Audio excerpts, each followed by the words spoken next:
Whoa. Hi, so it's Friday evening, the 17th, and I'm here with Peter MacNamara from Nothing But Rippin' and Kieran Maxwell. We had an episode with him. So we've all come together this evening to talk about the faith and to give a bit of, leadership to the next generation and what the faith means to us. And we were just having a discussion before this podcast started with Peter. And Peter, if you want to kick it off with the topics you were discussing, they were really interesting. I guess so. We did a stream last night, and it was just it was me, Richard Grannon, Martin Maloney, Uber Boyo, and Professor of Wright, and we just talked about where we were as a culture and a society with the curriculum in the schools, because I'm extremely worried about it. I think it's headed in a very bad direction, and it's been going that way for a long time. And Richard Grannon, one of the speakers that was on with us last night, he was very stringent and he was very to the point, and he said we deserve it because we've been too lazy. And it was like an alarm bell going off in my brain, and I was just like, he's 100% right. I've been sitting back. I have a 16-year-old. I've been sitting back for the last 10 years, not really paying attention to the curriculum, just kind of breezing by, hoping like that everything was going to be okay. When it wasn't. When I knew that religion class was a 2-hour documentary about Greta Thunberg, when there was no morality being taught to the kids of any sort. So we were having that conversation. Richard was very stringent last night, and he said, listen, we deserve it. And a bunch of people were in the comments, and people were chatting back and forth. And I guess the text that you're referring to is, I'll read out a bit of it if you don't mind. Yeah. And I won't go too crazy with it. But basically, it was it's a big, long text message. And what had happened is, Uber Boyo, who's podcaster, he's absolutely amazing. He's really intricate in terms of history, Christianity. Some of these videos, I have them on my podcast favorite list. You can turn them on and listen to him explain like the prophecy of Jesus Christ. And it's just done in such a grounded, natural, young way that it actually excites me to listen to him talk about Christianity in that manner. So he was on with us last night. I absolutely love him. And we were talking back and forth, and I mentioned Latin Mass. And I mentioned that I've been 6 masses now, so I'm counting them up. I was at 2 last week, and I went to a beautiful one on Sunday morning. Yeah. And I believe it was a high mass. I think that's what it's called, where there was chanting music and had all the candles lighting, and it was absolutely beautiful. So myself and my wife were there. And what I realized was there were so many young people there. It was incredible. Yeah. There was families, and we were looking at these families, and I couldn't bring my lads with me because I had the van only. I had my work van, couldn't fit them all into the van. And I was thinking, we don't see this side of Irish society enough, where we have, like, these young kids were 10, 11, 12, 14. They knew the Mass inside out. They were kneeling, they were praying, they were singing, they knew everything. And I was like, this was humbling, and it was inspiring to see this young generation. So the Mass was packed. It was absolutely awesome. The chanting was unbelievable. And as Kieran advised me last week, I'm trying to learn as much as I can. So I had the booklet, and I'm trying to follow the booklet, and I'm trying to follow what everyone's doing. But I'm also taking in, how beautiful it is. So we were there, and I mentioned that in the stream last night. And I think a couple of other times we might have, interjected with talks of morality. I think we were talking about Nietzsche, and I said, that Nietzsche pronounced that God was dead as a philosopher, and everyone ate it up, especially the communists.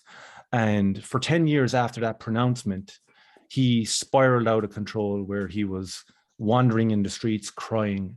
And I heard Uber Boyo say, was that a punishment for denouncing God? Was that a punishment for denouncing God? So my question to him last night was, if that was the punishment for denouncing God, and he spiraled and lost control of his senses and his actual life, then what we're experiencing now as a society, within our schools, within our, our everyday life, is that the same punishment for the collapse of the Catholic Church or the Christianity 120 years ago? right around the time of these philosophers and of Karl Marx. Is this the punishment that we have now, where we see drag shows in our schools? So I was making that analogy to get to the point. We got this message in today. I got this text in today. And basically he starts it off, which is kind of a clandestine attack where it's like, I enjoyed the show, but there's no need for Christian references. The occasional mention metaphorical truths, that's okay, but I think that it's irrelevant. We don't need some religious revival to remove the sycophants from power, but rather solidarity. There's a little bit of truth to what he's saying in terms of we need to be kind of, grouped together to fight these oligarchs and these technocrats or whatever. Here's the one that really struck a chord. I was raised going to the church and have been with friends and family on occasions. And all I remember is recognizing the obscene nonsense being pushed. Extreme patriarchal beliefs degrading women did it for me more recently. Now, he goes on and there's a lot more jargon.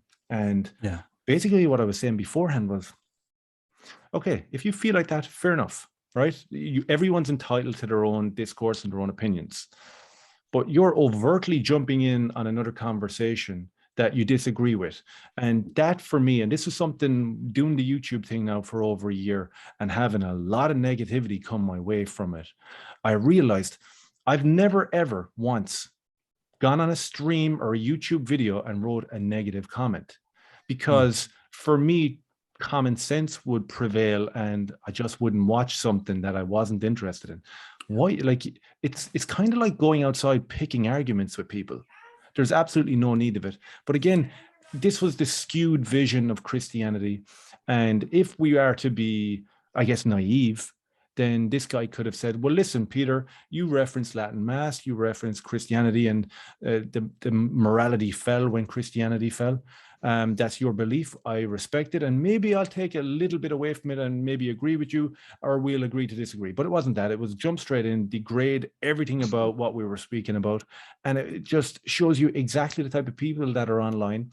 And I wouldn't delete a comment, and I didn't feel the need to jump back in and have an argument.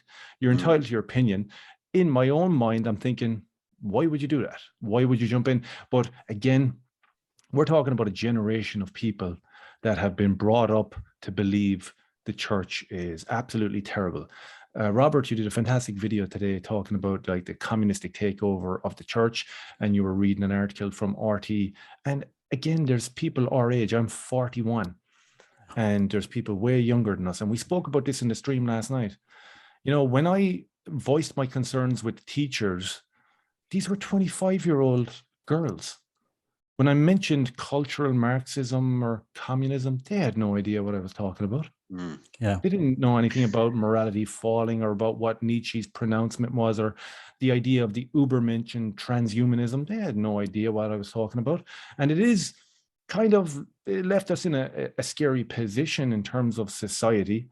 But then at the end of the conversation, positivity prevails, and you realize that there are so many voices out there, and there is great work being done. Well, just to go back to the point that you were making there, about that fella or whoever it was that taxed you, sort of criticizing you bringing up religion. I would actually counteract them and think that, online there's not enough. And it boils back to what I was talking about just before we went on air, about seeking truth. And effectively, that's where my journey began, because like a lot of people, and probably like a lot of these teachers, I grew up with a very, very weak understanding of my faith, was very poorly catechized, and essentially I had to self-teach myself about the faith. And the key for me was, you touched on it as well, was philosophy, being able to think clearly. Because my understanding of the faith was that you left your brain at the church door as you went inside. I was very, very overwhelmed by secular society and almost walked away from my faith because of the pressures that were placed on you, saying, you believe in a bearded guy that lives in the sky. this type of ridicule, and it's almost like death like a thousand cuts. Yeah. But for me, what brought me back was that Catholicism especially is an intellectual faith, and it is so deep, and it has all the answers that it has all the answers for life and for the purpose of life and why we're here and all that. And all the ridicule that I received as I grew up through my early sort of 20s, I then began to sort of look into my faith a bit deeper. And it was philosophy that strengthened my faith. And it was the understanding that there are intellectual answers to why you would believe. And my journey started, believe it or not, with a Protestant philosopher. I don't know whether you know him. Maybe you know him, Peter. A guy called William Lane Craig, Dr. William Lane Craig. He runs a website called Reasonable Faith, and I found that was my entry point, because on the last stream I kind of made the point that I had been sort of humbled through one or two conversations, and it's just because it was just exposed that I didn't understand. So it says, look, if I'm going to believe, I need to understand. I need to prove to myself, first of all, is there a God? And that led me down into it is a deeply philosophical question. Does God exist? And straight away I come on to William Lane Craig, and I watched loads of his videos. He's a fantastic Christian apologist. Probably, in my opinion, the best Christian apologist out there today. And I would encourage people to check his website out, because he has these little animated videos with a number of different arguments for the existence of God. And it's very well produced and breaks it down, and it's extremely compelling. And that's kind of where I stepped into taking my faith a wee bit more seriously. And for someone like that to make a comment like they did to you, Peter, kind of tells me that they need to begin a journey to critically think a little, and to listen a bit more to the Christian argument, because if they did so, I think they would be challenged extremely, because the power of the Christian argument that I found is overwhelmingly, convincing to me. Yeah. And I think that's key for anyone today who's on the fringes, who may sort of have that sort of secular impression of faith, that it's, for people with no brains, and they believe in all sorts of fantastic things.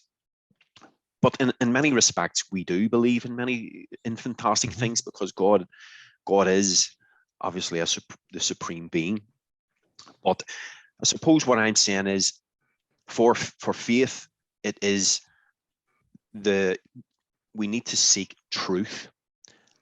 And for us, the key to our faith is that it is true, good, and beautiful. That's the mantra which you have said many times, Robert. And it is so true that Christ said, I am the truth, the way, and the life. And for us as believers, we know that there is such a thing as truth.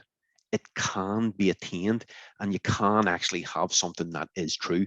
And one of the things for me that was amazing to understand was that, God is unchanging.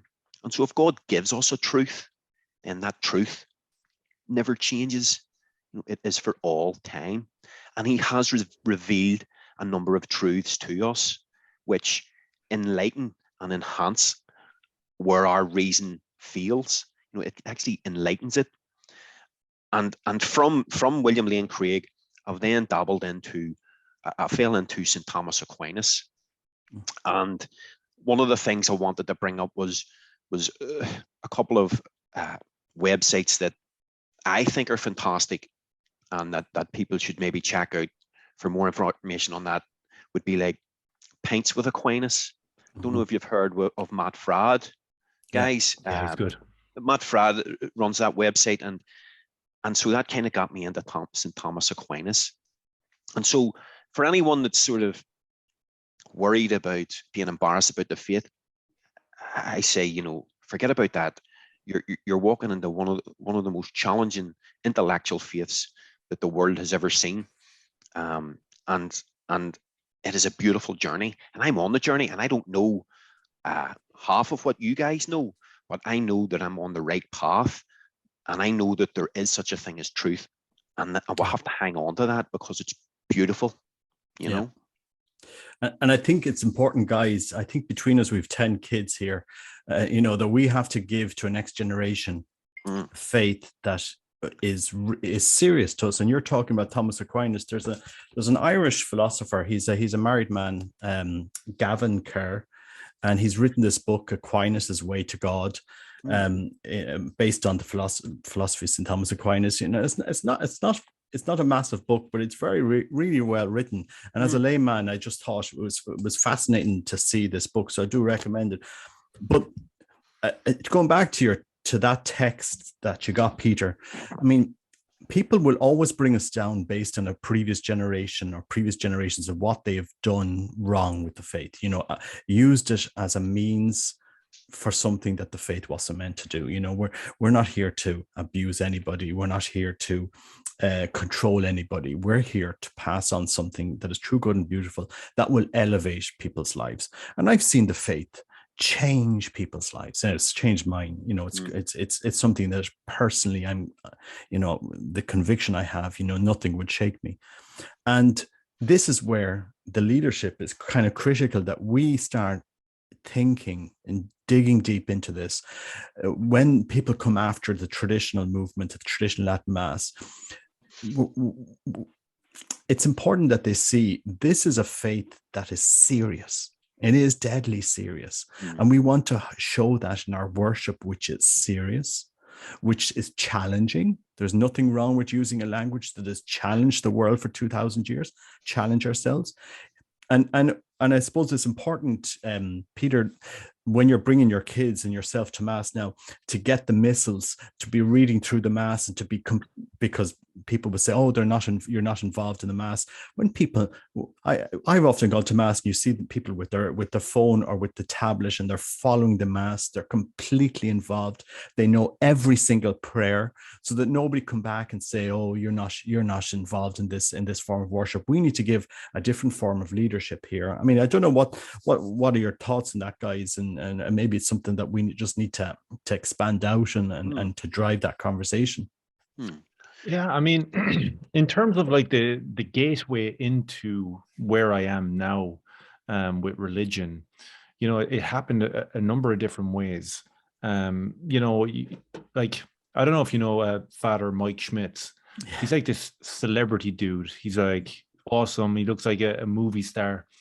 And I don't believe that he's kind of traditionalist in any way, but I found myself sending some of these videos to like my normie mates like that are completely, like injected and all this sort of stuff. And it's like, you can't argue with the common sense or the critical thinking from his videos. Yeah. And he just happens to mention God. And, it's like, and as Kieran said, it's more of a philosophical take. So at the moment, I'm in that kind of gateway period where I'm jumping from like Taylor Marshall, Robert Nugent, brilliant, watching him every day.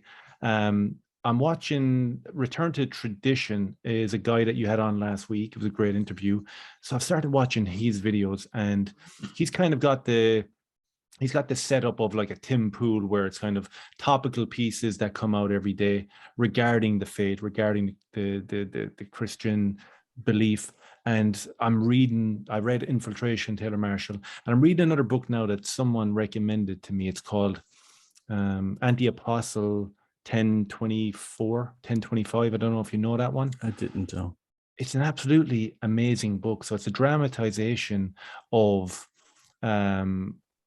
apparently it's written by a nurse, and one night there was a car accident. Someone was brought in, they had passed away. She had found portfolio, briefcase. Inside it was this memoir of a young Russian kid who, for whatever reason, was brought up in Poland. And at the age of 14, he realized that he was adopted. He had heard his mother and father, and he realized he was adopted. And right there and then he lost his faith because he was brought up as this like stringent Catholic, lost his faith, returned to Russia, ran away to Russia and joined the Communist Party, and then was molded into this secret agent that was sent into the seminary and then eventually into Rome and became a priest. And the name of the book is AA 1024, as in 1024. And that was the number of hidden secret agents that had already infiltrated the Catholic Church. Now, it's a dramatization of his blueprint, I guess, but reading this stuff. So I'm reading the traditional stuff. I'm reading just your regular, like I listen to Father Mike Schmidt doing the Bible in a year. I'm listening to that. So I'm trying to take in as much as I can. And there's so much interest there. I like every day.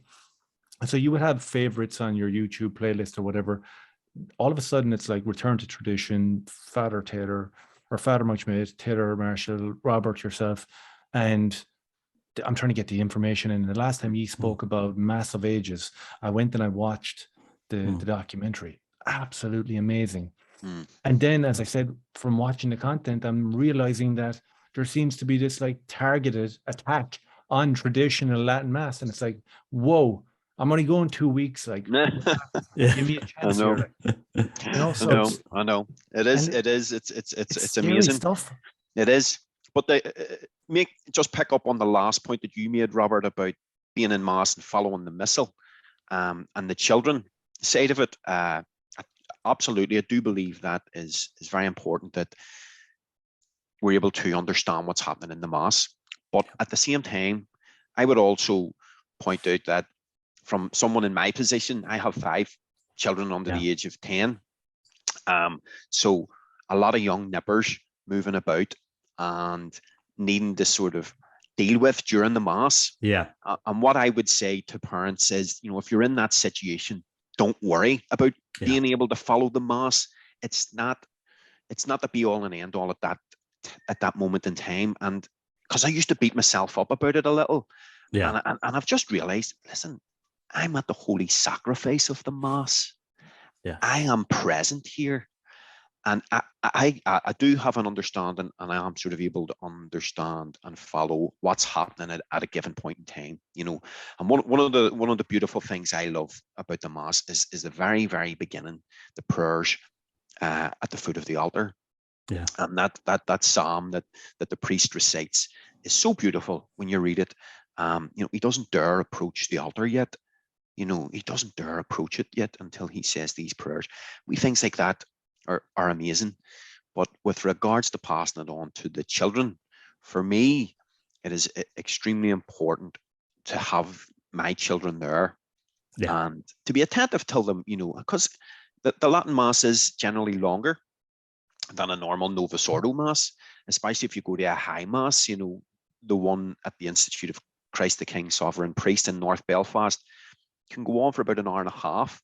And for young kids, that's extremely difficult, to be sort of sat there and stay still without sort of getting upset. And we have to get up sometimes, go downstairs, step outside for a while. And that's okay, because I know the priest's there leading us, and he's the one who is there to offer the holy sacrifice. And I'm present at that. So for me, it's important, absolutely, to have that understanding. And I will get there eventually, but I'm going to do it at my own pace. And I want my children not to be in a situation where they absolutely hate Mass, because I'm continually shouting at them and telling them, sit still, be still. Kids being kids, they don't have the sort of attention span for that length of time, especially when they're at the age that my kids are. So it's something that definitely is important, but at the same time, I'm not beating myself up about it, because I can still sit back and observe and just look at the beauty. And that's kind of what I was saying to you, Robert. Sorry, Peter. The first few times you go, you will notice things happening each time. And I was just trying to say, relax the first few times you're there. Just absorb it. Just watch the priest. Look what the altar servers are doing. Look what is going on, and soak it all in, because in time, your understanding will grow, and you'll be able to understand where you are in the mass at that time. So for anyone who's considering going, go and just relax the first few times, soak it all in, and enjoy it, because it's beautiful. You kind of equate it in your head, like in terms of someone like myself, where 2 weeks ago I hadn't been to mass in 30 years. And now I'm at like this week I did Monday, Wednesday, and Friday, and I'm going to go on Sunday morning. And like you said there, you do get that kind of that conscious feeling of, everyone knows what's going on here. Like they're all saying words, and I'm like looking around going, what's happening? And it sounds like they're speaking in different languages as well. And I'm like, how did I know that? So I had the booklet, but I couldn't follow the booklet either. I was like, oh man, I'm lost here. Like, and then like tonight, I went tonight, 6:00, and I guess it's the novena. Now, this is how kind of a newbie I am. I don't even understand what a novena is, even though I've heard about it my entire life. So I had to Google it. I had to Google Corpus Christi and understand it. Now, the Eucharist, in this traditional Latin Mass that I go to, is very important. And I heard Robert talking about it. And it's actually important to me now. It's one of the things that it's kind of at the center of what I enjoy the most about it. So I went up last week and I knelt down. And as I told you, the meniscus is torn in the knee. So it's extremely hard to kneel down. So I went up and I knelt down. And there was this awesome priest, a young guy. And I had read the newsletter in the email, and I believe it was his first mass that he was doing. And he gave me he gave me the Eucharist, and I took it, and it was like cool. And then on the Sunday, he was finishing up, and he was heading away somewhere to Portugal, and he was doing a blessing at the end of the mass. So I had to go back up and kneel down again, and I was like, "Whoa, should I go up and kneel down again?" So I went up and did it, and he gave me this blessing. Never had a blessing in my life. Didn't know what was going on, but I heard them saying it during the sermon, and I was like, "I'm going to do that." So it was almost like a journey where on the Wednesday, I received my first Eucharist, Holy Communion in 25, 30 years. And on the Sunday before this guy left Ireland, he blessed me. And it was a nice culmination of the week returning to Mass. And in this church, Sacred Heart Church in Limerick, it's absolutely beautiful. I was there tonight, Novena Mass. Sorry, I lost train of thought. The Novena Mass was beautiful. It was a little bit shorter than the Sunday one. Absolutely fantastic music. Nice sermon. And it was one of these kind of outer body experiences. Don't want to get too crazy with that sort of rhetoric, but because I couldn't kneel down, because I didn't know what everyone else was saying or doing, I focused in on praying, and I focused in on Eucharist and Jesus Christ. And it just literally became like a dreamlike experience. And I told you before the stream, I'm sitting there, it's almost the end of the Mass, and this old lady pops up and she walks down, and I'm sitting right at the back, and I'm next to this big statue of Jesus, and she comes around it, and I kind of just see her out of the peripheral vision, and I'm just like, okay, she's right next to me. And the first thing I noticed was she was wearing perfume that my mother used to wear. And my mother had passed away 5 years ago, and it was a very hard time for me. And it is definitely an element what brought me back to the church, because my mother used to pray. She didn't go to Mass. She wasn't really mobile, but she didn't go to Mass, but she prayed. And it is one of the elements that brought me back there. So I'm sitting here, I'm in this dreamlike state. There's beautiful music playing. I'm like, 2 weeks ago, this would never have happened. Suddenly I smell the same perfume as my mother. And this lady kisses the feet of the statue before leaving. And I'm just like, wow, this is powerful, poignant, and beautiful. And I don't see a single thing wrong with it. In fact, it's the opposite. I find everything about the action of that whole entire Mass to be beautiful. And like I said last night in our stream, I think like we talk about like the degradation that's infesting our schools and our society. It's not organic, it's premeditated. we know that it's premeditated by people in power. But the counter movement, the inverse of that, which is Latin Mass, young people being spiritual and being moralistic, that is organic. So as negative as the conversation was on the podcast last night in terms of where we are as a society, it was also extremely positive, because when you stand in a Sunday Mass and it's families and you know that everyone is in the same playing field and the mind is set moralistically in the right direction, I couldn't be happier. And as I said to you, again, then I listened to the news and it's like, oh yeah, attack the Latin Mass, they're trying to ban it. And I'm like, whoa, cool down. Well, I just to address 2 points there on Kieran and the kids and Peter on the Mass is like the for small kids especially, what's critical is our example. Is our example that we have to show the love of the Father. You know, that's what a real man, he has to be a man of sacrifice and shows the love of the Father. I mean, this wasn't explained to me. This is what I picked up. We have to be mirrors of the love of the Father. It's also important to understand, Peter, that when you're at Mass, and if you don't understand everything, the Mass is about the praise and worship of God. It is that's why where the whole church is facing towards God. It's not about the priest giving us a nice, warm, fuzzy homily and turning to us and giving a round of applause. And now it's not a bingo hall performance. It's the praise and worship of God, and this is what the church has forgotten. And this is why we need to start directing our love towards what has been sacrificed in that altar, which is God. But we also have to keep in mind is what they discussed in Second Vatican II was around an increased participation in the Mass, and that is really a critical point that the Council Fathers were discussing, was increased participation. And I would argue the way we participate in the Mass is in a massive amount of participation, because we know what's been sacrificed in that altar. We have our whole heart participating in that worship. I mean, that's the highest form of participation that you can have, is to live in a state of grace, is to bring your family up in that, is to join your heart with that Eucharistic heart of Christ. That is participation. And that's what the church has lost, guys. I mean, it's because if we are forming if we're letting our heart become the heart of Christ, you know, if we're letting the Eucharist transform our heart, you know, that we be that yeast in society to transform those around us, transform our kids so that the kids know we believe, and we don't believe by rote prayers, we believe by our whole life. This is where we have to transform the faith. Yes.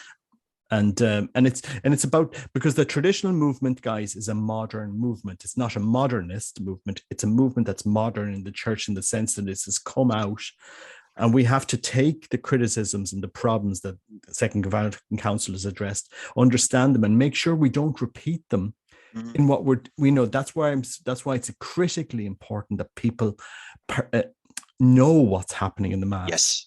And that is vital. That I would say our grandparents knew far better than us. I mean, when I think of the generation, my grandmother and my aunts, that generation, they were just stoic Catholics. They were, and I think it's important now that we carry that forward for the next generation. I don't know what you think, lads. Yes, I mean, I am absolutely on point with you there. Absolutely. It is so key to be able to understand what we're going on. And you made a point in the last video, you know, that is really this new movement has come out of the craziness, because there's so much craziness. It has kind of really made people focus, right, hold on, this is a bit crazy, you know. Now, that's kind of where I am, and that's kind of where I've journeyed from. You know, don't get me wrong, this isn't about bashing the Novus Ordo or anything like that at all, but there is problems with that, with the Novus Ordo. And to bring up a more recent topic this week, Pope Francis, whose interview was released from back in May there, when he was talking to the Jesuits of their journals, you know, and he's referring to the movement here as restorationists and restorers. And when I heard that, guys, a text, it actually made me feel a bit sad that the Pope was referring to people who love the faith, as restorers, but he also let something slip in a way in that, he's talking about restoring something, but the argument was always that nothing had ever changed. There was always this continuity, when we know, in fact, it was very obvious that things had changed drastically. But to sort of stress the point a little bit, I was doing a wee bit of research today in prep for the conversation, just to compare a little bit about how the Novus Ordo and the traditional Latin Mass attendees kind of approach the faith. And if you'll allow me, Robert, just very briefly, go ahead. There was a study done. It was done and it was published on the website by a guy called Brian Williams on Liturgy Guy, and he posted this traditional Latin Mass national survey that was done in America by Father Donald Closter at St. Mary's Catholic Church in Connecticut, USA. And the contributors to that was Shah Balitz Fitzer, PhD in statistics. And just very briefly, the survey consisted of 7 questions. Okay, so on the beliefs and attitudes of traditional Latin Mass attendees, and it was done between March 2018 and November 2018, and they had 1,322 respondents. And the questions that they asked were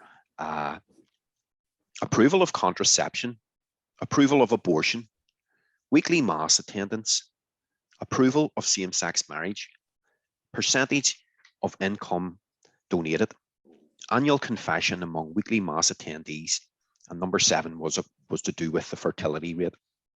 And I'll just run down it very quickly. So traditional Latin Mass replies for the first question on do you approve of contraception? Those who attend the TLM, 2%. They put the Novus Ordo Missa, and they quote the Pew research in 2016, 89%. Okay, that's massive. With regards to approving abortion, 1% of TLM attendees. Quoting Pew research again for the Novus Ordo, 51%. Weekly Mass attendance at the TLM, 99%. With the Novus Ordo, they quote a different source this time, CARA of 2017, April 11th, 2018. Only 22% of those who would attend regularly the Novus Ordo Mass. When it comes to approving gay marriage, 2% of the TLM. Novus Ordo, the Daily Wire, they quote their source there, 67%. And question 5 was the income donated. TLM, 6%. Novus Ordo, 1.2%. CatholicPhilly.com was their source there. Number 6, annual confessions and weekly Mass. 98% of those that attend the TLM. When it comes to the Novus Ordo Missa, 25%. Again, they quote the CARA as their source. When it comes to fertility, 3.6 children on average for the TLM, Novus Ordo 2.3. So those statistics are massively skewed. And I would point out that if there was anything wrong with the faith, it surely has to do with the way people are being formed at the Novus Ordo. Those statistics are blindingly obvious. And if there's anything that needs to be fixed, it's the new Mass and the new structures around that. And for me, as I said, I was really hurt because I just can't understand how Pope Francis would refer to us in such a way, because it felt like he was calling me names. He called me a restorer, a restorationist. No. So for me, it was very sad to hear that, Yeah. I think it's important, the points you're making, and I've heard them before, and and the whole thing about the traditional Latin Mass is the whole ethos around what we're seeing here. You know, I was nourished in the Novus Ordo. I used to went for many years in Latin. It was very reverent. I have no theological personal problems with either, but what I found is it's the whole garden, it's the whole orchard that is surrounding the traditional Latin. It's the whole package that I see. Do you know when? And I'm just going to share one thing here. If I can, I've shared my screen here. Let me just share. I think you can see the photos here. This is in Uri. I don't know if you've been to Kieran. No, I haven't actually been, but I intend to go. Yeah, so this was the August pilgrimage, and it was in 2020. August pilgrimage led by Father Leo Boyle, and you know, we all met there at that Mass Rock in Uri and on the Feast of the Assumption, and it just gave, you know, the singing, the involvement of the whole, you know, everybody coming from around Ireland, it just shook me to the core to understand how could we have lost so much faith, you know, because I don't want to be dividing the church. I don't want to be dividing the church or dividing Catholics. The last thing I want in this channel is people to think, oh, Robert, you are dividing the church. And I'm not. I'm just saying, how can we evangelize, baptize Catholics who don't know the faith? Yeah. And it's like the center. Vatican II said the Eucharist is source, so much in center of our faith. If it is, how come we're not showing this? I mean, and this is what I struggle with, and I've struggled with for years, is the sadness to see how you know, how we've lost this beautiful challenge of the faith, because the faith is challenging, and we should challenge our. How can we do this? I mean, guys, I have to say, when I look at the synodal process of what's come out in Ireland, I have to ask, who?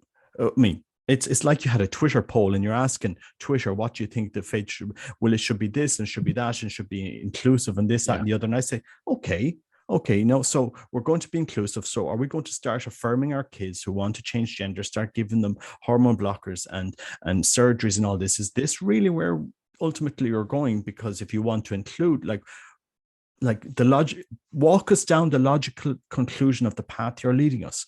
And they don't want to do this. They don't want to say, no, we don't agree with, and I want to be clear. I want to be as compassionate as possible, but sometimes saying the truth is not easy sometimes. I mean, I remember somebody I knew, they were so gung-ho that they wanted to be a doctor, that and somebody had to break to them, look, you're not cut out for that. It's not going to happen.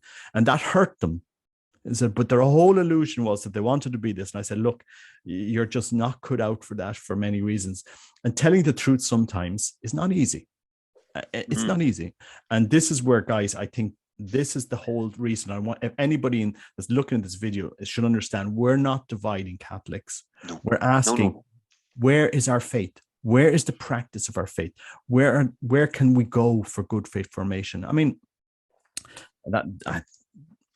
and especially I'm talking here to Peter, because you're looking at us and we're trying to, convey something that is so serious to us.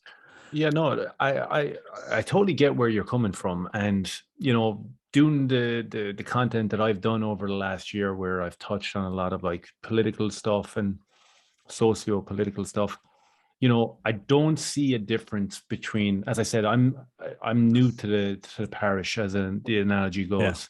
Yeah. When I listen to Robert talk on a daily basis, or return to tradition, and we talk about the split in the Catholic Church, and Kieran took offense to the fact that he was, being disparaged by Pope Francis himself. It's a mirror image of what is happening in terms of the geopolitical landscape of the world. It's honestly, like, if you look at them, like this dichotomy has to be looked at, and there's no difference.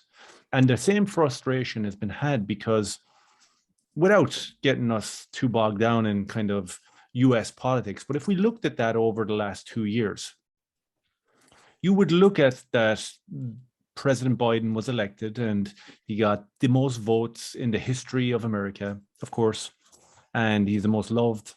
But you can't find anyone that voted for him, and you can't find any sort of rally that even is interested in Biden's message or Kamala Harris's message. And you're sitting there and you're suffering with the cognitive dissonance of going, well, this can't be real, can it? No. You know, like, and the world that we've lived in for the last 2 years is like this upside down inverted world where you're like going, this is not real. I don't understand it. And when you look at that dichotomy of American politics and the church right now, it's exactly the same, because, you know, we talk about that organic movement. It is traditional Latin Mass. Like, look at the numbers that Mass of Ages is doing online. It's heading towards 1 million views. And it's the same as like a Joe Biden speech. You know, there's like 10 people watching, but we're being gaslit on a continuous basis.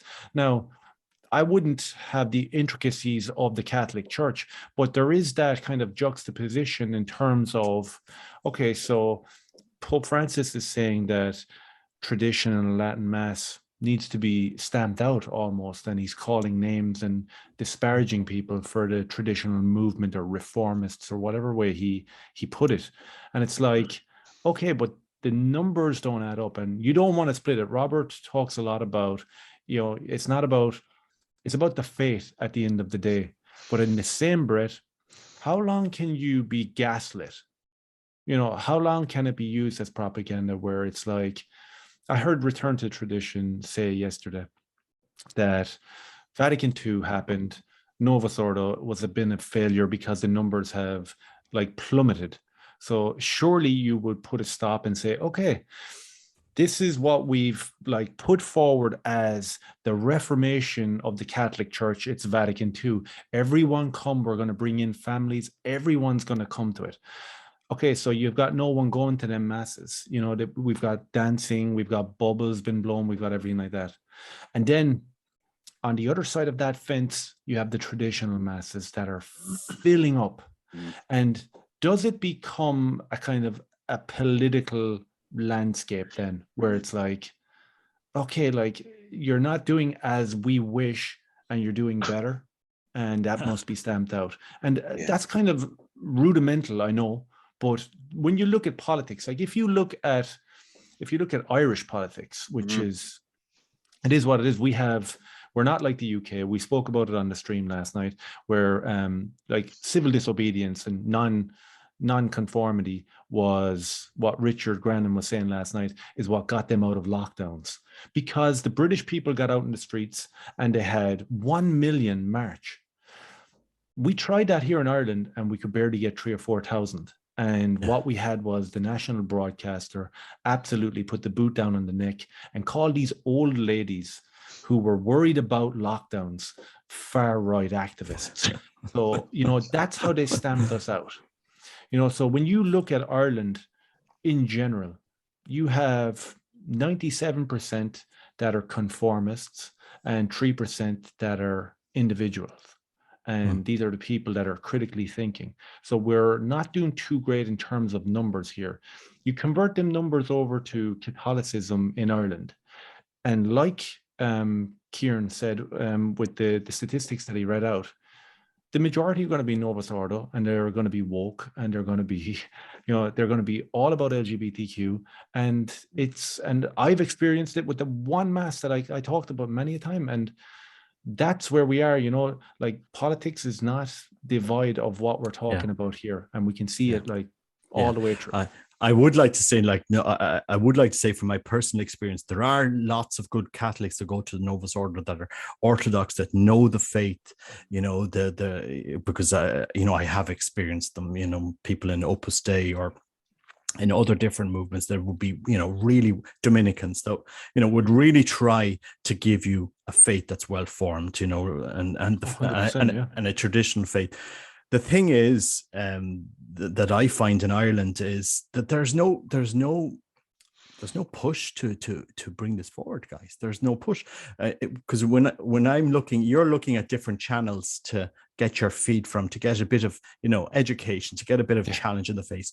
I did a whole survey of the faith in Ireland, and like I just show you guys, like I've been for 5 years doing research, and I have all of the directories of what's happening in Ireland, what's the landscape of the faith. This is a 5-year project. And to see, you know, what is going on. I mean, the faith formation in seminaries is a complete disaster. The only seminary left in Ireland, complete disaster. There and the poor men that come out of there. I mean, God love them. I mean, I was with a priest today, and I won't say anything much, but I walked in, and the poor guy was drunk. I went to try, and I won't say where. And you know, anyway, do you know? And people don't understand when I talk about the faith. It is very emotional for me. Yeah, it is very emotional, and guys, it doesn't have to be this way. We don't have to be failing the next generation. We can actually show that the faith is alive.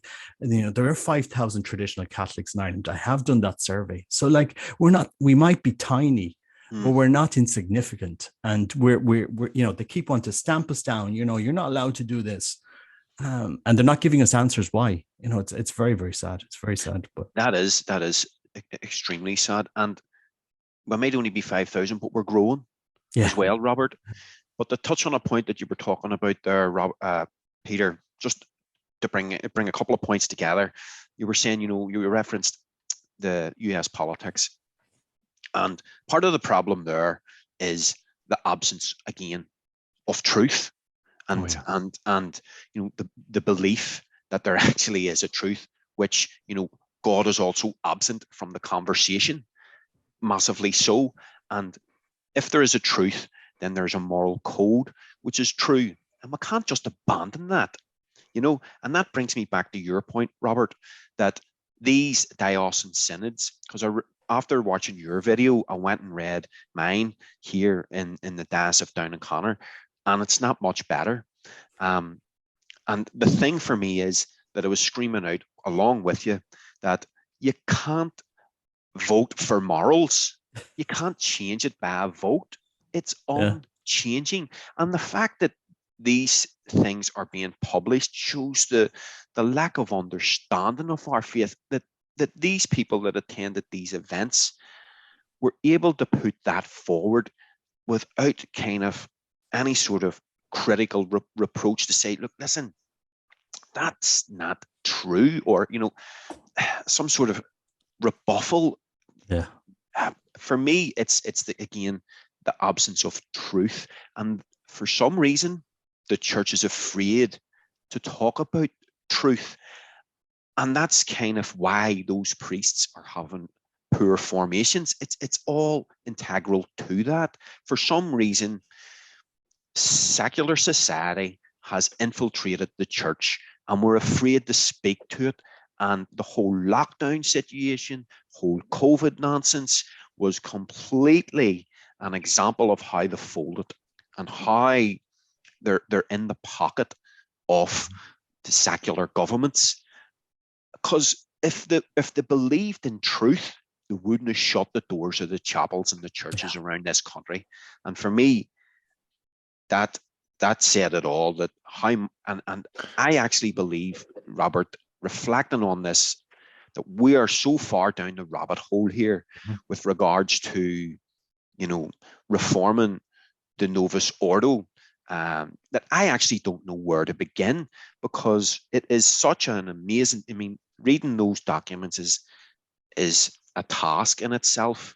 But the rabbit hole is deep and dark, and we're so far off that it's almost hard not to despair at times. You know.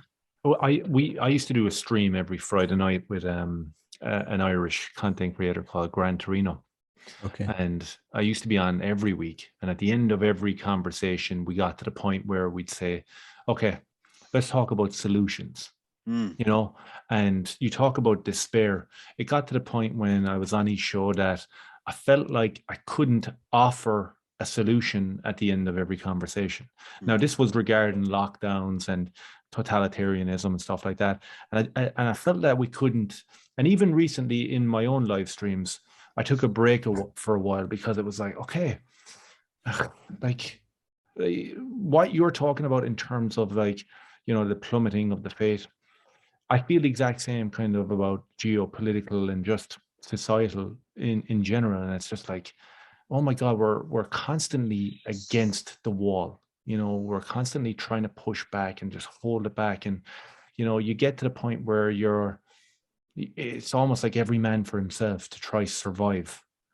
And, you know, we talk about the faith now, and we talk about how do we exponentially grow it. And Robert talks about like young people having a voice, and I guess content creators having a voice. And it has to be through a different paradigm, I think, and it has to be more tangible and accessible for people. Now, I'm writing a little video. I have it done. I'm going to try shoot it on the weekend, and it's literally about forgiveness, right? And it's about forgiveness for the last 2 years. And it kind of stems off the fact that a woman sent me a message. She was, I believe she was a woman, actually. I could be a man, but it was a Catholic person. And she spoke about how over the last 2 years, she couldn't believe that her priests and her church told her to go and take medicine, and that she wasn't to be part of society unless she took it. And we've all had that, and the priests and the church and the Pope, you know, said it was an act of God to go and take this certain medicine. And that's fine. It is what it is. But this woman said that she was so angry, and she hasn't moved and hasn't gone near a church in a year. And recently she made a return to the church, and she said that it was her third time. And the fear of talking to people, the fear of talking to the priest, because she might be disappointed again. And that resonated with me. And straight away I went and I wrote a video, and I'm going to try shoot it on the weekend.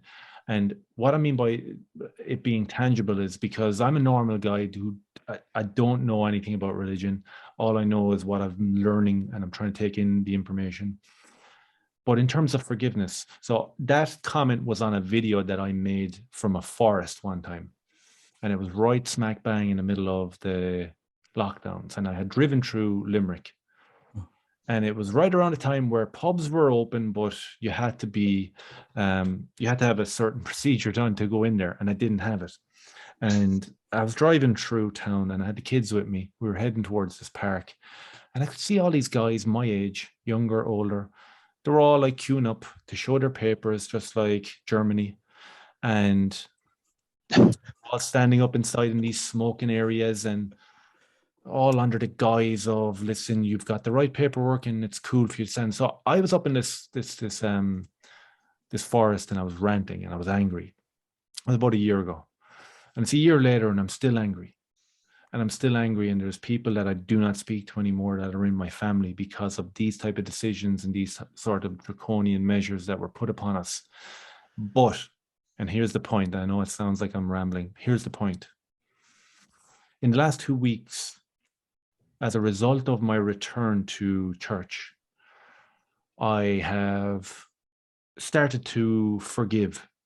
Now, the video is going to be about how different forgiveness is in the eyes of Catholicism and in the eyes of me as being, you know, a nobody.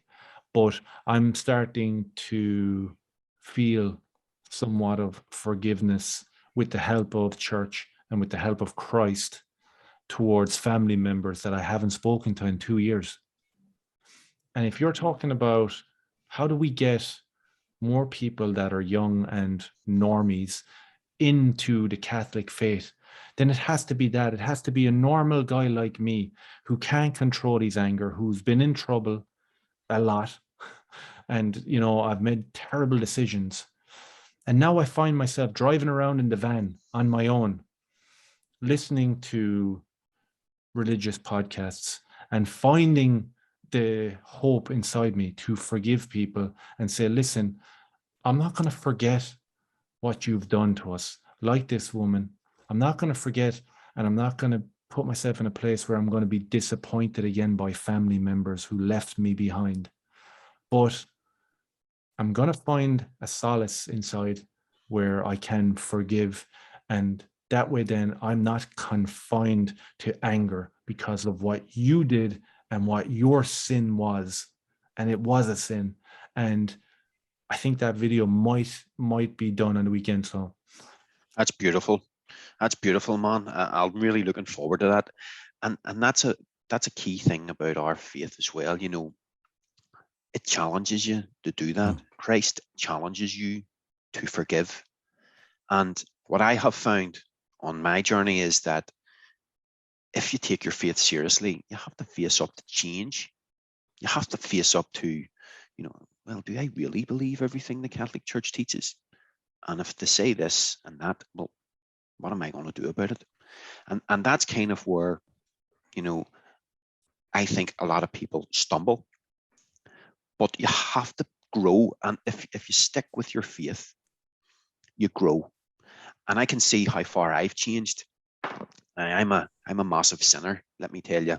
I'm no saint. But I try every day. And for me, the access to the sacraments is so essential. And the sacrament of reconciliation, confession, it's so important today. And it's almost as if it's the forgotten sacrament. I mean, you go to confession. Now, I go to, you know, the chapel of St. Pius X, and confession's always bunged. You know, you have to queue up to get into it. But prior to that, when I go to, you know, when I was going to normal mass, the ordinary mass, you know, like in my own parish of about 6,000, there's half an hour mass, there's half an hour confession once a week. And the last time I went was a couple of weeks ago, and myself and my daughter were the only two people at it. Now, but you know, before that, again, there was maybe a handful of people out of 5,000, 6,000 people, and that sort of is I'm sure you could tell me stories yourselves in different parishes. Now, maybe some are better than others, but in general, it is the forgotten sacrament, and we have that ability to go and be cleansed and to be renewed in the grace of Christ. And that, and when we get that from Christ, that forgiveness from Christ, you know, as we say in the Our Father, you know, forgive us our sins as we, you know, I forgot the Our Father, but you know what I mean. Yeah, don't ask me. Forgive us our trespasses as we forgive those who trespass against us. You know, and that's essentially a very hard thing to do. And forgiveness is a beautiful part of our faith. You know, there's no vengeance in our faith. It's not it's not in our vocabulary, and that's hard to take sometimes, because you know you want to be angry, and you want to not hold on to that anger and that hate, but being able to forgive is something that's hard, but it's also beautiful at the same time. And I found that anytime I've had a challenging situation, that if I force myself to pray for that person, I find a solace in that, and I grow, and for somehow it seems a little bit easier to deal with. Yeah, you know. 100%. I did that tonight. And bringing that up. Yep. Yeah, I honestly did that tonight. I had a conversation with a person today that I was like, wow, I can't believe you said that. And whilst in mass tonight, I said a prayer. And when I came out of there, it was kind of like, okay, I'm going to pack that away now, and I'm not going to carry it around with me for the weekend about that conversation.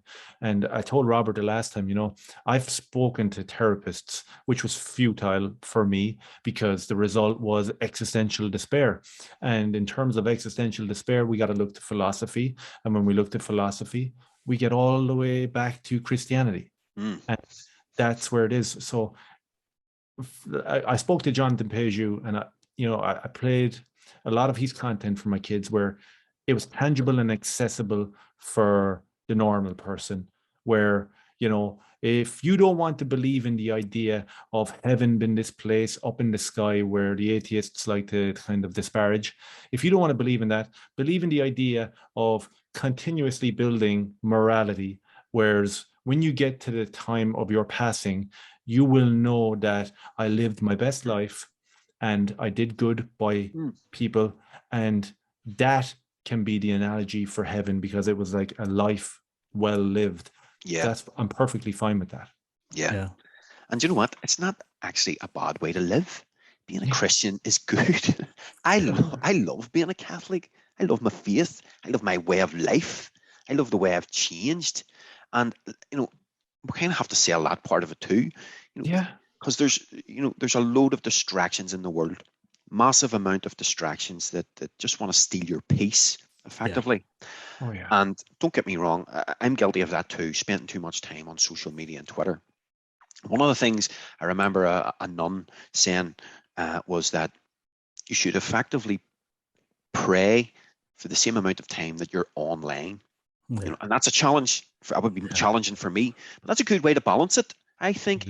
You know. No, it's fascinating. It's interesting, Peter, the amount of money that the church will spend trying to evangelize people like you, trying to bring them back to the faith, all of the resources, the publications and stuff. And really the only way to pass the faith on is if you actually have believed it. If it's actually so part and parcel of your life. I mean, I always felt I was the last person to do anything like what I'm doing now. I really didn't think I was up to it. And then it was like Christ was saying, well, Robert, if you're not going to do this, you know, you're going to regret it when you face me in heaven. And I couldn't go before God and not have given it the best that I could to challenge the church. And this is where I'm going. I want to challenge the church. I don't want to be dividing the church. When I was in seminary and I was told that the Mass and Second Vatican Council didn't change anything in the faith, it was just what was called in Italian an aggiornamento, bringing it up to date. It wasn't like changing anything in the Mass. And then I come back to Ireland and I'm looking around. We don't believe in the Eucharist. We don't believe in the Eucharist in Ireland, the majority of Catholics. So anybody that came to me, no, nothing changed. Excuse me, guys. And it's not people out. It's people in the church don't believe in the Eucharist. So something changed, guys. And anybody but a fool will not notice that there, you know. And this is where we need a dialogue. We need to challenge people, and as laymen, we need to be leaders, and we need to be give the mentorship to men and to those who are looking for the faith. That, you know, this is serious. This is a challenge, and we're going to help you along this way because it's something that we're going to lead with authenticity, you know, of life, and that is kind of critical. For me, again, being a Christian. When you grow in your faith, you become that wee bit more confident. And I've mentioned before, I did my Curcio weekend, and one of the things off that weekend that I got out of it was that, you know, there must be action in a Christian's life. Yeah. And evangelization is key to that. You know, why hang on to it on your own? Yeah. Give it away and try and bring others to the faith. And one of the analogies that they told me on that weekend was like, you know, imagine you hold a jug of water, and that's you, and that's sort of your environment. And then you step into that environment and you're kind of like a bit of diluted juice, you know, and the juice just clouds all the water. You kind of have to affect everyone around you in your environment. And, you know, and be attentive to those opportunities that the Holy Spirit puts in front of you. And he will present opportunities for us to have conversations, and they will present them every now and again. And I must be up for that challenge about talking about our faith with our friends and family and with our work colleagues. And that can be difficult. It's for some people. I find personally it's difficult for me too, very much so. I would kind of be sort of like a bit of an introvert a little, and it's difficult for me to talk about my faith at times.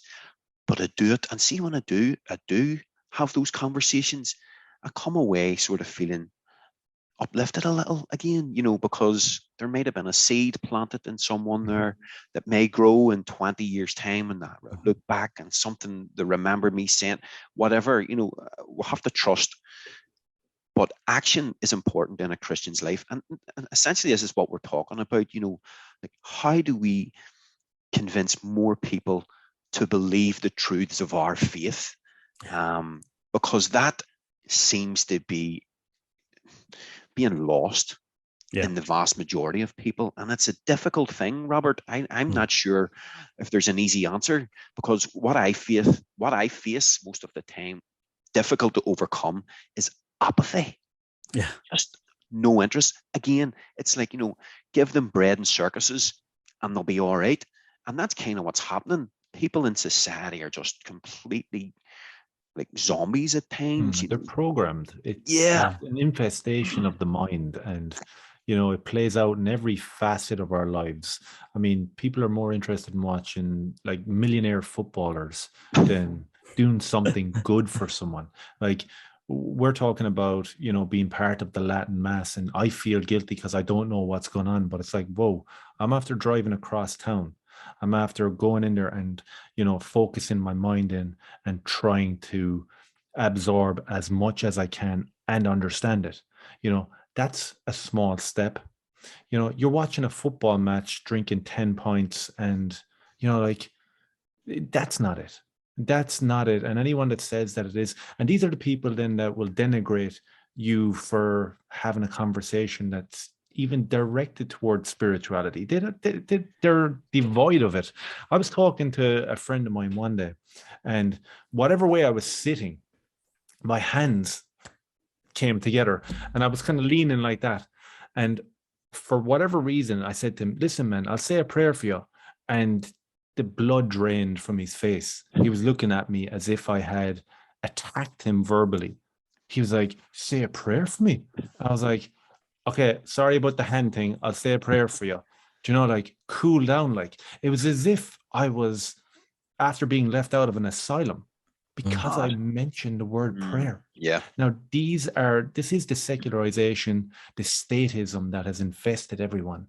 And we spoke about last night, sheep. People are being herded. They're being herded. The kids are being herded through school. And I do think that there is massive positivity to be taken from Latin Mass and the movement that we're all involved in. And you know what? Thanks to Robert for even inviting me to come on and be part of it, because, it's all new to me. Yeah, but this is, where the Holy Spirit is moving, because, it wouldn't have happened in any other way.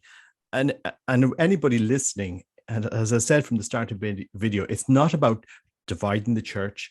We have to be one church. I love the faith.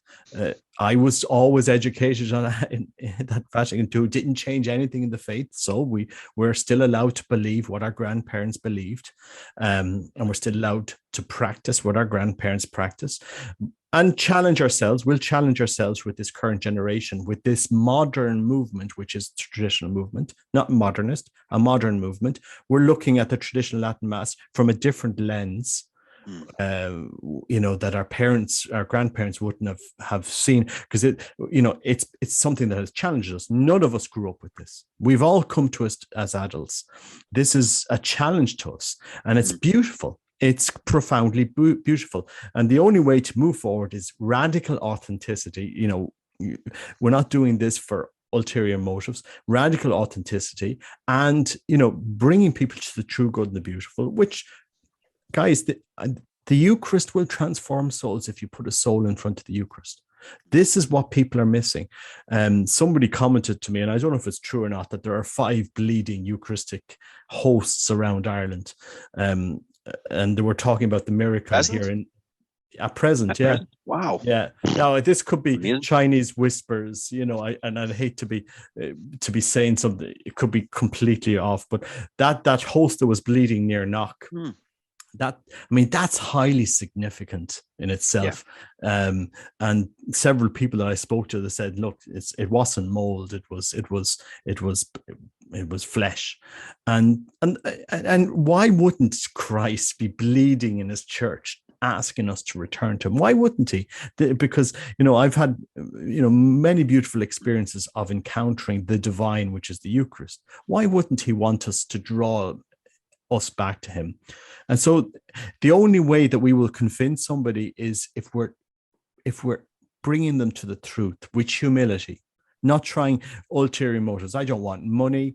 I don't need signatures. I don't need anything. I need people to go to Christ. I'm not like Taylor Marshall. This is subscribe, like, and share my videos and buy my book. Go to Christ, please. Just go to Christ. Go to adoration.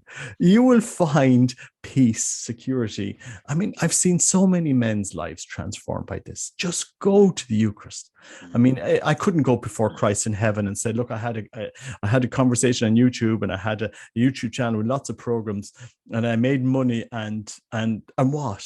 And what? Like that's futile, and it's encounter Christ, and it's really frustrating when you see people that have the resources, the time they've dedicated to their life, and they're not able to bring that message forward. I don't know. So, look, we're on this pilgrimage together, and it's interesting, Peter, to see how you'll progress. And you can have the book now, a year at the Latin Mass. That book would be fantastic, Peter. Yeah, and people would be some fun, wouldn't it? It would be savage. After a year, I still don't know how to follow the Mass. I can't kneel down. You'll not be on your own. No, I'll tell you, Peter, you're the perfect person that you can do a year discovering your faith and what it meant. Yeah. People will buy that book. I tell you, they will buy it. Write it. Go for it. It'll be one of them like biographies where you have this like varied, colorful past where I was doing all this dodginess, and now I'm like sitting in the Mass, just like a newbie. Yeah. God, guys, I'm telling you, amazing. We'll let's see what comes out of this, but that's the only way you'll convince. That it's not about convincing, because we will convince nobody. It's always Christ. It's always His grace. Yes. And we have to lead.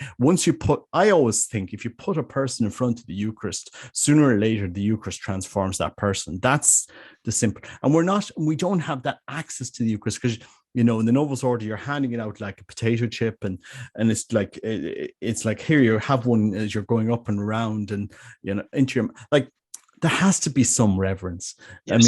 If you're meeting the Queen, it's all about protocol and doing the curtsy and respecting the monarch. Well, we have a king, Christ a king. Let's respect him. Let's give him a little bit of reverence in our Mass and our worship. And that's why traditional Latin Mass just encases everything. It's just profoundly beautiful. Just before we finish up, just in terms of the content, like creating content, it's like, my story, I've told it a million times. Star Wars, Marvel stuff, that's what I started off to make, to see how they were infiltrated. Then it was into lockdowns, and now it's kind of being organically directed in this direction. So in terms of having the plan, little videos, it's not premeditated. I'm not going, okay, I'm going to make a big bunch of like faith-based Catholic videos now and see, can I get subscribers off that? That's not it at all. No, it's a result of, torment and anguish that I felt in the last 2 years. And, accessibility, or a window into this. It might be the strangest window. Look at my background. Look at the way I look. It might be the strangest window ever into believing in the Eucharist or believing in Christ. Could be the weirdest way in ever. But plan would be like not premeditated.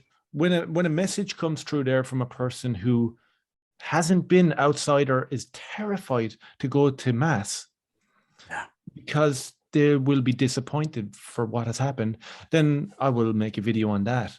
So the forgiveness one is the one that I put together. To go along with that, there was regret.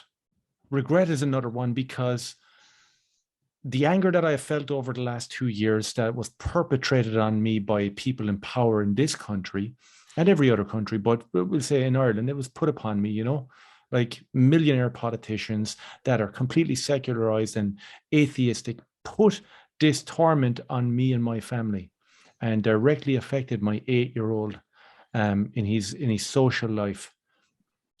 So in terms of that, that's where the anger comes from. But also there's regret. And in terms of being honest, and I believe that comes from the Christian moral basis, in terms of being honest, then I have loads to be regretful as well, because I made some terrible decisions over the last 2 years where I've cut people out of my life for no reason. And that is organic. It's not premeditated. So when I'm making content, the next one might possibly be, how regret has affected me, how I'm going to deal with it now in the face of being at Mass and being more focused on my spirituality. And it's organic, and I'm not forcing it, and I'm not looking for subscribers, but head over, hit subscribe, hit like, share. But it's just going to be organic. I'm not planning on anything. There's no big Catholic based thing. It's literally, okay, as a person who, like all of us, have mental health and might have issues, then, as I said, I drove around this week and there was a feeling of forgiveness where I said, you know what? I'm going to maybe forgive these people, family members. I'm going to maybe forgive them. And that would never have happened if I wasn't at Mass for the last 2 weeks. Beautiful. It's powerful, guys. I mean, we'll see how this goes, and we'll see. It's amazing to see people. People are reaching out to you, Peter. People reach out to me all the time. I get stopped, and I just said, like, it's crazy. Like the people should understand that there's something more beautiful than this channel. That it is Christ. He is the great consoler of our souls, and this is where the challenge has to come. And people will, and I'll just land in this point here, because people will say, oh, look, Robert, the Novus Ordo, you can have all this reverence and you can have all of this. I've come to the stage where I've said, yes, maybe, but the jewel that we need to make shine is set in that setting of the traditional Latin Mass.